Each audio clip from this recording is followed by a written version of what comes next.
The gold that never came home.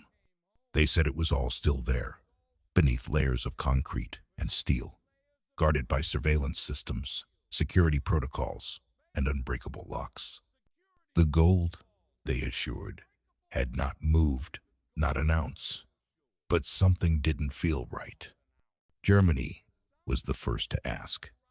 In 2012, a quiet but shocking announcement was made by the Bundesbank, the central bank of the world's fourth largest economy. It wanted to bring back 674 tons of its gold reserves, stored abroad, specifically in the United States, the United Kingdom, and France.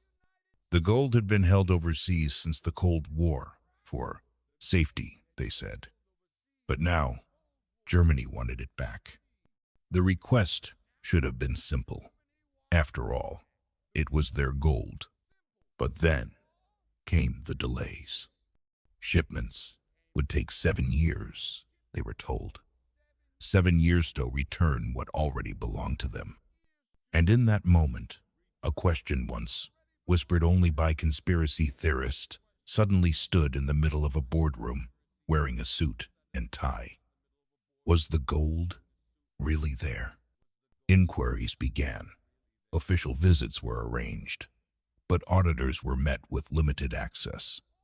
In some cases, they were allowed into the vaults, but forbidden from opening specific bars, forbidden from documenting serial numbers, forbidden from verifying purity.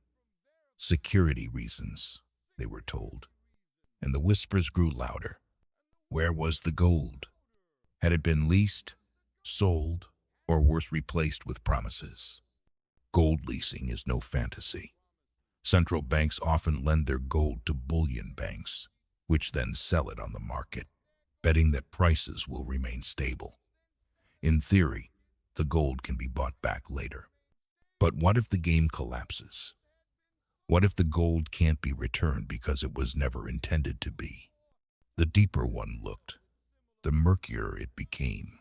Fort Knox, America's legendary fortress of gold, hadn't been independently audited in over half a century.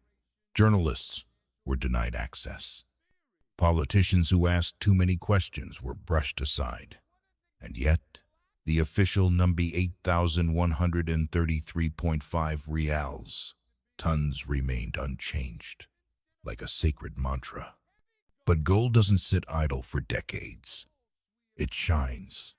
It tempts. It moves.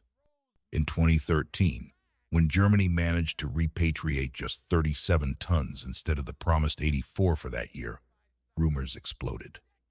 The gold had been sold, some said. Others believed it had been swapped for tungsten, a metal with similar weight but none of the value. Still others whispered of deep state manipulations, of vaults long emptied in quiet desperation during financial crises. And then there was Venezuela. In 2011, under Hugo Chavez, the country demanded the return of nearly 160 tons of gold from banks in London and Europe.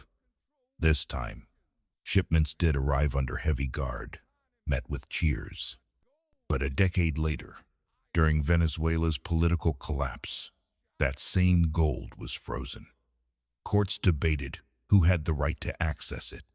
The gold was there but out of reach. Ownership, it turned out, was not possession.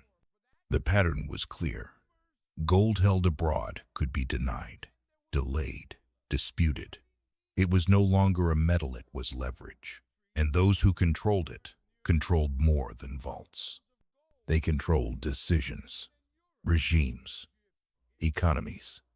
In the dark corners of global finance, a chilling possibility began to surface, that the golden foundation of trust between nations had quietly eroded, that the vaults we imagined stacked with gleaming bars and perfect rows might in fact be shells, symbols, illusions held in place by silence, because the greatest power of gold was never its weight. It was the belief that it was still there.